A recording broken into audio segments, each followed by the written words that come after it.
ఈ రోజున నేను మీతోటి ముఖ్యంగా మొదటి పట్టణాన్ని ధ్యానించాలని ఆశపడుతున్నాను. ఒకసారి దయచేసి అపోస్తుల కార్యాలు 8వ అధ్యాయాన్ని తీసుకోండి. అందరూ కూడా బైబిల్లో ఉన్నటువంటి వారు అపోస్తుల కార్యాలు 8వ అధ్యాయాన్ని తీసుకోవటానికి ప్రయత్నం చేద్దాం. ప్రియులకు దేవుని బిడ్డలారా, ఒకసారి వాక్యాన్ని చదవండి. అపోస్తుల కార్యాలు 8వ అధ్యాయం 5వ వచనం. మైకున్నోళ్ళు చదవండి దయచేసి. ఫిలిప్పు సమరియా నగరమునకు పోయి క్రీస్తును గూర్చి అతడి ప్రజలకు ప్రకటించుచుండెను. ప్రజా సమూహములు ఫిలిప్పు బోధించు విషయములను శ్రద్ధతో వినుచుండిరి. వారందరూ అతని ఉపదేశమును అతని యొక్క ప్రసంగాన్ని ఆలకించుచు అతడు చేయుచున్న సూచక క్రియలను కనులారా గాంచుచుండెను. ఎక్కడ జరుగుతుంది ఈ కార్యం? సమరియాలో. సమరియా అంటే ఏంటి? సమరీయులు ఎవరు? ఒకప్పుడు యూదులే. వాళ్ళు కూడా ఒకప్పుడు యూదులే. జాగ్రత్తగా వినండి, తెలుసుకోవాలి. సమరీయులు ఎవరు? ఒకప్పుడు యూదులే. కానీ ఏం చేశారు?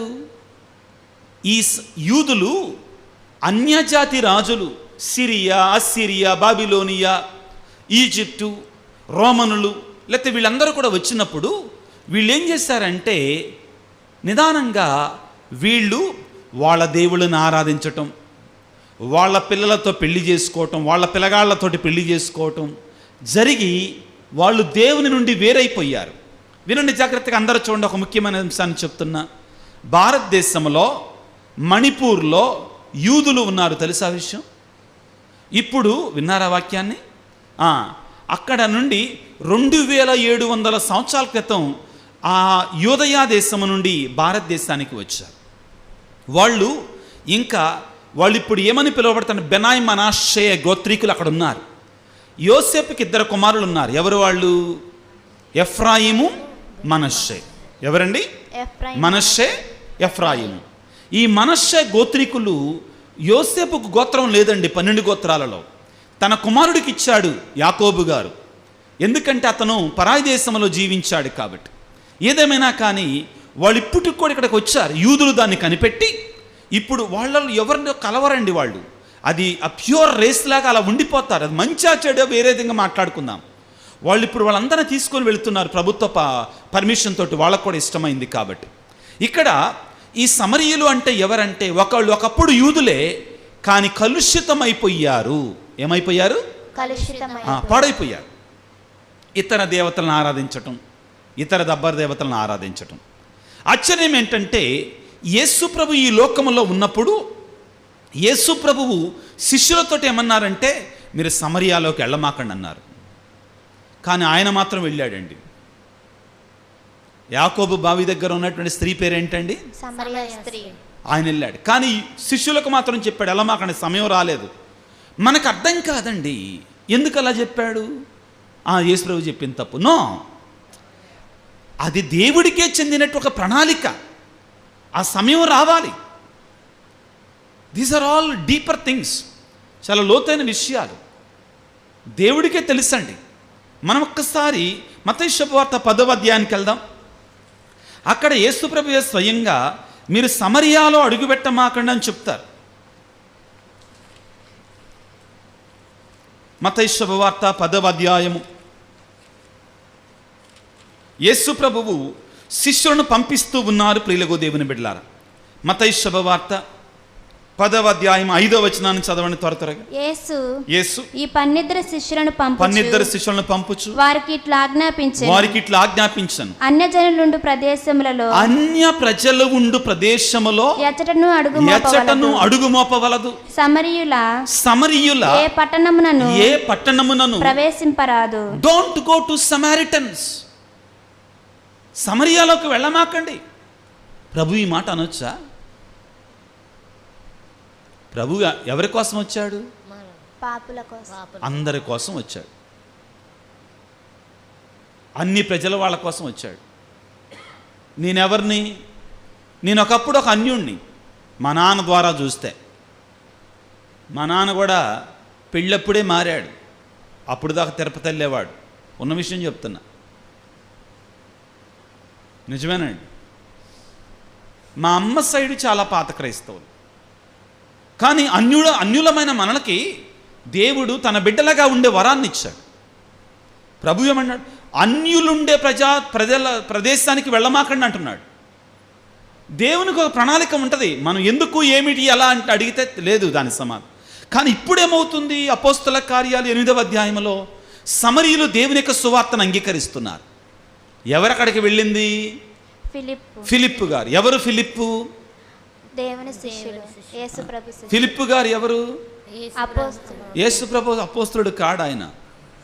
యేసు ప్రభు శిష్యుడు కాడు. ఎవరైనా ఫిలిప్పు గారు? 7 ఉపగురువులలో డీకన్లలో ఒకళ్ళు ఆయన.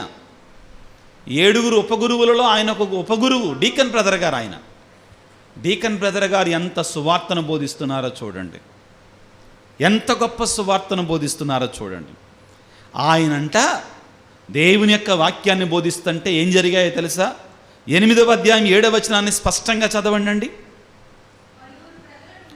పలువురు ప్రజల నుండి. అపవిత్రాత్మలు అంటే ఏంటమ్మా?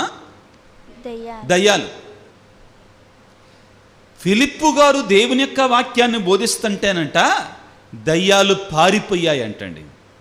హల్లెలూయా, hallelujah, praise the Lord, praise the Lord, praise the Lord, praise the Lord. దేవుని యొక్క వాక్యాన్ని బోధిస్తుంటే దయ్యాలు పారిపోయాయి అంటండి. ఆ తర్వాత బిగ్గరగా అరుచుచు బయటికి పారిపోయాను. రోగులు స్వస్థత పొందారు. తర్వాత కుంటివారు, గుడ్డివారు స్వస్థత పొందారు. దేవుని యొక్క వాక్యములో ఉన్న శక్తి ఇది. దేవుని యొక్క నేను ఎందుకు బైబిల్ చదవాలండి? రోజు బైబిల్ చదవాలి. అందరు చదువుతున్నారా రోజు బైబిల్? రోజు అందరు బైబిల్ చదువుతున్నారా? చదవాలి. కొద్దిసేపు ఊరికే తలలోపు మాకండి. నాకు తెలియకపోవచ్చు, ఆయన తెలుసు. ఆయన తెలుసు. ఒకవేళ అలవాటు లేదనుకో, అలవాటు చేసుకోవాలి. ఎందుకు బైబిల్ చదవాలి? వాక్యాన్ని ఎందుకు వినాలి? వాక్యం వింటే ఏం జరుగుద్దంటే దయ్యాలు పోతాయి. ఇళ్లలో దయ్యాలుండు. పరిగెట్టుకుంటూ వస్తాం స్వామివారి దగ్గరికి. స్వామి మా ఇంట్లో ఏదో ఉంది స్వామి, మా ఇంట్లో ఏదో ఉంది స్వామి. ఏముంటుంది నీ బొంద? అటు చూస్తారేంటి? ఏముంటుంది? నీ ఇంట్లో బైబిల్ ఉంది, నీ ఇంట్లో పవిత్రమైనటువంటి జపమాలు ఉంది, నీ ఇంట్లో తీర్థాలు ఉన్నాయి, నీ ఇంట్లో ఏమున్నాయి? సిలువ స్వరూపం ఉంది. ఇంకేమొస్తాయి? మీకు అందరికి ఒక లాజిక్ చెప్పనా? అందరూ ముఖ్యంగా వినండి. అందరూ మనం ఏం చేస్తామంటే క్రైస్తవులు సైతానునికి బొట్టు పెట్టి పూలు జల్లి దండేసి ఆహ్వానించుకుంటాం ఇంట్లోకి. అర్థమైందా? ఏం చేస్తామండి?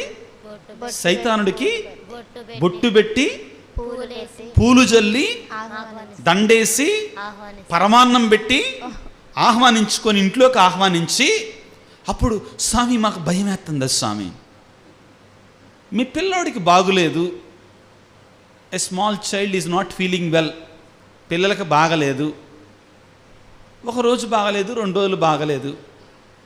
ఏం చేస్తారు వీళ్ళు? వెంటనే వెళ్ళి ఎక్కడికి వెళ్తారండి? నో మీకు తెలియదు. హాస్పిటల్కి వెళ్ళరు వీళ్ళు. మా అబ్బాయికి పొత్తాకులు జలుబు చేస్తుంది స్వామి, కాబట్టి ఎక్కడికి వెళ్ళాం? ఇక్కడ కడతారు కాలికి, ఇక్కడ కడతారు, ఇక్కడ కడతారు. ఏందమ్మాది? నా అనుభవంతో చెప్తున్నా. ఏం లేదు స్వామి, ఊరికినే కట్టించ. ఎందుకు మరి ఏమి లేనప్పుడు కట్టించటం? నేను ఎప్పుడు చెప్తాను ఈ మాట, చాలాసార్లు చెప్తున్నాను. నీ వంటి మీద దేవునికి సంబంధించింది కాకుండా అపవిత్రాత్మకు సంబంధించింది ఏది ఉన్నా కానీ దేవుడు నీ దగ్గరికి రాడు. అర్థమైందా? దేవుడు నీ దగ్గరికి రాడు. ఎందుకని? నువ్వు స్వతంత్రంగా ఏమంటున్నావంటే సైతానుడే నాకు కావాలి అన్నావు కదా. మరి అన్నప్పుడు దేవుడు నీ దగ్గరికి ఎందుకు వస్తాడు? నీ అంతట నువ్వే దేవుడు నాకు అక్కర్లేదు అంటున్నావు కదా. సో ఆల్ దీస్, ఈ మంత్రతంత్ర ఇవన్నీ కూడా దేవుడు నీ దగ్గరికి రాకుండా, నీ కుటుంబంలోనికి రాకుండా నీకు ఒక అడ్డుకట్టలాగా పడేస్తాయండి. దేవుడు నీ దగ్గర, నువ్వే కోరుకుంటున్నావు అది. కాబట్టి ఈ వాక్యాన్ని ఆలకిస్తున్న బిడ్డలు, యూట్యూబ్ ద్వారా కూడా ఈ పరిచర్యలో పాల్గొంటున్న బిడ్డలు, ఈరోజు మీ ఇల్లంతా వెతకండి. వెతికి ఏమైతే మంత్రతంత్రాలకు సంబంధించిన, తాయెత్తులకు సంబంధించిన, నల్లదాళ్ళకి, ఎర్రదాళ్ళు, ఎన్ని రకాలో ఈ పసుపుదాళ్ళు, ఇవన్నిటిని తీసి బయటపడేయండి. అప్పుడే దేవుని యొక్క ఆత్మ మీ ఇంట్లో ఉంటుంది. Hallelujah, praise the Lord, praise the Lord, praise the Lord. చదువుకున్న వాళ్ళకు కూడా అండి బుద్ధి లేదు అసలు. చదువుకున్న వాళ్ళు కూడా అండి కొన్నిసార్లు, జ్ఞానం కలిగినటువంటి వారు కూడా ఇవన్నీ నాకు ఇంకా చాలా గుర్తొస్తున్నాయి, వద్దులేండి. ప్రియులకు దేవుని బిడ్డలారు, ఎవరండి? ఫిలిప్పు గారు దేవుని యొక్క వాక్యాన్ని బోధిస్తున్నారు. ఈ రోజున నేను మీతోటి ఒక అంశాన్ని ధ్యానించాలి, చిన్న అంశాన్ని ధ్యానించాలి అనుకున్నాను.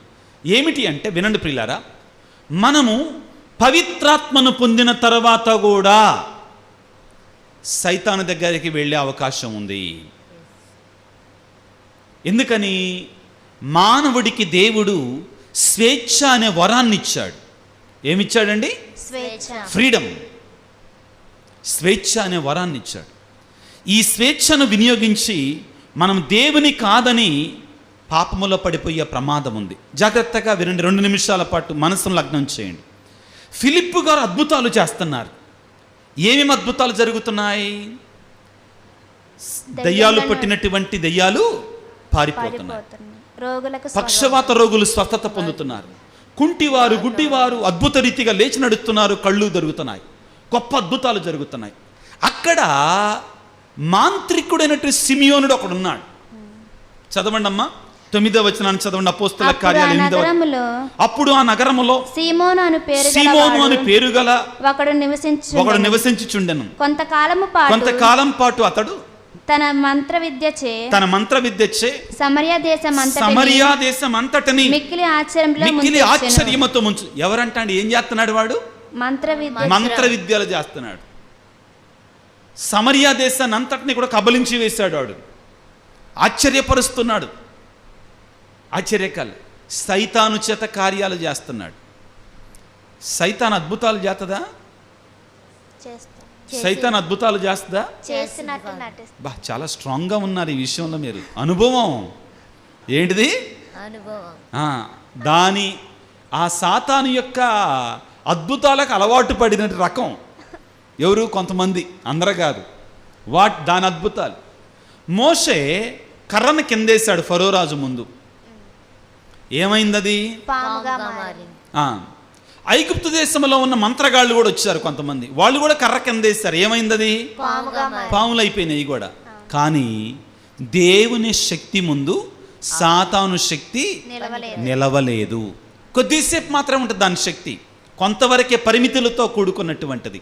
కాబట్టి ఏమైంది? మోషే కర్ర ఆ పాములన్నిటినీ కూడా మింగేసింది. కాబట్టి దేవుని శక్తి ముందు ఈ శక్తులు పనిచేయవు. కాబట్టి నువ్వు నమ్మిన దేవుని యొక్క శక్తి ముందు ఈ సాతాను శక్తులు ఏవి కూడా పనిచేయవు. హల్లెలూయా, గట్టిగా చెప్దాం. హల్లెలూయా, హల్లెలూయా. ఇక్కడ సీమోను అనేటి మంత్రగాడు ఫిలిప్పు గారి యొక్క అద్భుతాలను చూచి ఆశ్చర్యపడ్డాడు. దేవుని శక్తి ముందు భయపడిపోయాడు. కాబట్టి సిమియోనుడు మారు మనసు పొందాడు. ఏ సిమియోనుడు ఇతడు? మంత్రగాడైనడు సీమోనుడు. అతను కూడా ఆ దేవుని విశ్వసించాడు. వాక్యాన్ని చదువుకుందాం, 13వ వచనాన్ని చదువుకుందాం. ఆ బోధనను, అపోస్తల కార్యాలు 8వ అధ్యాయం 13వ వచనం. ఆ బోధన విని సీమోను కూడా విశ్వసించెను. అందుచే అతడు కూడా జ్ఞానస్నానం పొంది ఫిలిప్పు చెంతనే ఉండెను. ఫిలిప్పు చేయుచుండిన సూచక క్రియలను గొప్ప అద్భుతములను చూచి నివ్వెరపడెను. అప్పుడు దాకా వాడు కూడా చేశాడు చిన్న చిన్న అద్భుతాలు. ఎవరి శక్తితోటి? సైతాను శక్తి. కానీ అతడు దేవుని శక్తి ముందు నిలబడలేదు, మారిపోయాడు. కానీ అతనిలో పరిపూర్ణమైన మార్పు రాలేదండి. అతనిలో పరిపూర్ణమైన మార్పు రాలా. ఇంకా ఆ సాతానుడు పూర్తిగా విడిచిపెట్టల. ఇప్పుడు ప్రియులారా జాగ్రత్తగా వినండి. సమరియాలో ప్రజలు దేవుని నమ్మారని తెలిసి యెరూషలేము నుండి పేతురు యోహానులు అక్కడికి వచ్చి వారి మీద చేతులు ఉంచి పరిశుద్ధాత్మనిచ్చారు వారికి. వాక్యాన్ని చదువుకుందాం పిల్లలు, 17వ వచనాన్ని చదువుకుందాం. అప్పుడు పేతురు యోహానులు వారిపై చేతులు ఉంచగా వారు పవిత్రాత్మను పొందిరి. అపోస్తలులు వారిపై చేతులు ఉంచగా ఆత్మ వారికి వసగబడుటను సీమోను చూచి పేతురు యోహానులకు కొంత డబ్బిచ్చి నేను ఎవరిపై చేతులు చాచెదను వారు కూడా పవిత్రాత్మను పొందినట్లుగా నాకును శక్తినివ్వండి. ఇది మారాడా? నిజంగానే మారలేదు. ఎంత దారుణమో చూడండి,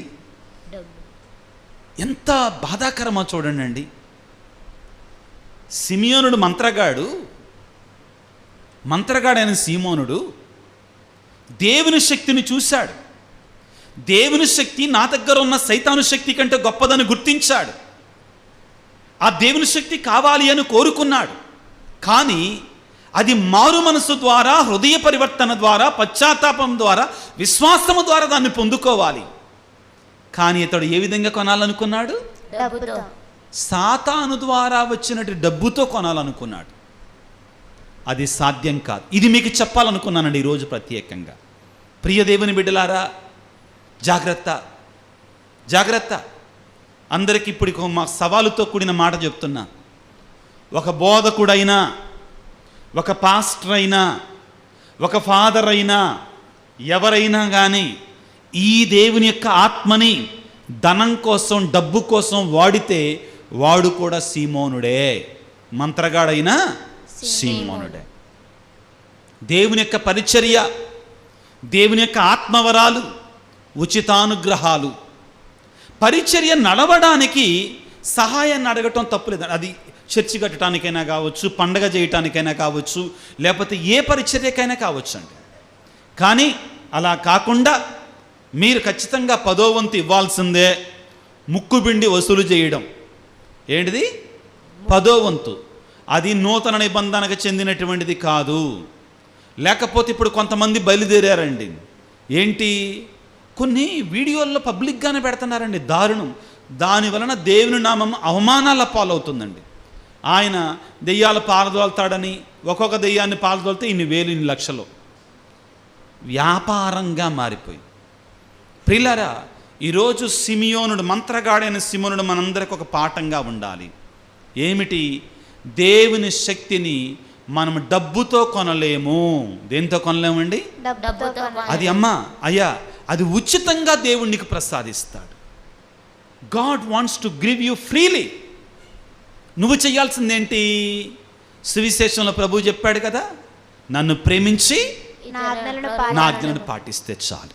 ఇంతే మనం చెయ్యాల్సింది. ఆయనను ప్రేమించి ఆయన ఆజ్ఞలను పాటిస్తే ప్రభు ఏమన్నాడు? ఆదరణకర్త అయినటువంటి పరిశుద్ధాత్మను మీకు ఇస్తానంటున్నాడు. ప్రియ దేవుని బిడ్డలారా, ఈ రోజున ప్రభువును వేడుకుందాం. ఒకే ఒక వరం, యేసయ్యా నిన్ను ప్రేమించే మనసును నాకు ఇవ్వయ్యా. నీ మీద నా హృదయాన్ని లగ్నము చేసి ఉంచే కృపను నాకు దయచేయి ప్రభువా. నిన్ను విడవకుండా, నిన్ను కోల్పోకుండా, నిన్ను పోగొట్టుకోకుండా ఉండేటువంటి మనసును నాకు ఇవ్వయ్యా. నిన్ను ప్రేమించి నీ ఆజ్ఞను పాటించి నువ్వు వాగ్దానం చేసిన ఆదరణకర్త, పారక్లీట్, ఆదరణకర్తను పొందుకునే, పరిశుద్ధాత్మను పొందుకునే కృపను మాకు దయచేయి తండ్రిని వేడుకుందాం. ప్రియులారా, సమయం దగ్గర పడుతుంది. వచ్చే వారం క్రీస్తు మోక్షారోహణ పండగ, ఆ తర్వాత వారం పెంతుకోస్తు పండగ. సిద్ధపడదాం మనందరం కూడా. ఈ ఆదరణకర్త, యేసయ్య వాగ్దానము చేసినటువంటి ఆ మహాశక్తి స్వరూపుడు, వరప్రదాత అయినటువంటి, మనతో ఎల్లప్పుడూ ఉండే పరిశుద్ధాత్మ, the holy spirit, Jesus is promising us today ఆ పరిశుద్ధాత్మ మనందరికీ ఉండాలి, మనతో ఉండాలి, మనలో ఉండాలి. ప్రభు ఏమన్నాడండి? ఆ పరిశుద్ధాత్మ ఎలా ఉంటాడంటండి? ఎక్కడ ఉంటాడంటండి? చదువుకుందాం ప్రియులకు దేవుని బిడ్డలారా. ఇదిగో 17వ వచనాన్ని చదువుదాం. యోహాను సువార్త 14వ అధ్యాయం. ఆయన సత్య స్వరూపియగు ఆత్మ లోకము ఆయనను ఎరుగదు, కనుక ఆయనను పొందజాలదు. మీరు ఆయనను ఎరుగుదురు, కనుక ఆయన మీతో నివసించును. వినండి జాగ్రత్తగా. He will be with you and మీ యందు ఉండును. He will be in you. ఆయన మీతో ఉండును. రెండోది ఏంటండి? మీ యందు ఉండును, మీ లోపల ఉంటాడు. The Holy Spirit will be with you. He will be with you. Not only being with you, He will be within you. నీలోనూ నీతోనూ ఉంటాడు. ఎంత గొప్ప వరం ప్రియులారా. ప్రార్థన చేసుకుందాం. ఓ పరిశుద్ధ ఆత్మదేవా, క్రీస్తునాథుడు వాగ్దానం చేసినటువంటి ఓ పరిశుద్ధ ఆత్మదేవా, మాలోనికి వేంచేస్తారండి, మాతో ఉండండి, మమ్మ అభిషేకించండి. ఓ యేసు రాజా, నీ ఆత్మశక్తిని మాకు అనుగ్రహిస్తానని చెప్పిన దేవా, నీకు స్తోత్రాలు ప్రభువా, నీకు వందనాలు నాయన. ప్రభువా, నువ్వు మాకు అనుగ్రహించిన పరిశుద్ధాత్మ శక్తి, ఆత్మవరం ఈ లోక పాప సాతాను శక్తి కంటే ఎన్నో రెట్లు గొప్పది. నువ్వు మాకు అనుగ్రహించినటువంటి పరిశుద్ధాత్మ శక్తి ముందు సాతాను శక్తులు నిలవజాలవు. మా హృదయాలలో, మా కుటుంబాలలో, మా జీవితాలలో నీ పరిశుద్ధాత్మ శక్తిని సమృద్ధిగా ఉంచుకునేలాగా మమ్మల్ని దీవించండి. నీ పరిశుద్ధాత్మ వరం, నీ పరిశుద్ధాత్మ మాలోనికి వచ్చినప్పుడు, ఇదిగో ఈనాడు ఫిలిప్పు గారు దేవుని యొక్క వాక్యాన్ని బోధించినప్పుడు ఆత్మారామంతో సైతానులు పారద్రోలబడ్డాయి, రోగాలు నయమయ్యాయి, వ్యాధులు తగ్గిపోయాయి. నీ పరిశుద్ధాత్మ శక్తిని మాకు దయచేసి మాలో స్వస్థతలని, అనుగ్రహాలని, సాతాను శక్తులను పారద్రోలండి ప్రభుగా. మమ్మ శాంతితో, సమాధానముతో మా కుటుంబాలను నింపండి, మా జీవితాలను నింపండి, ఆశీర్వదించి దీవించమని మనాదురైన క్రీస్తు ద్వారా వేడుకొనుచున్నాము తండ్రి. ఆమేన్.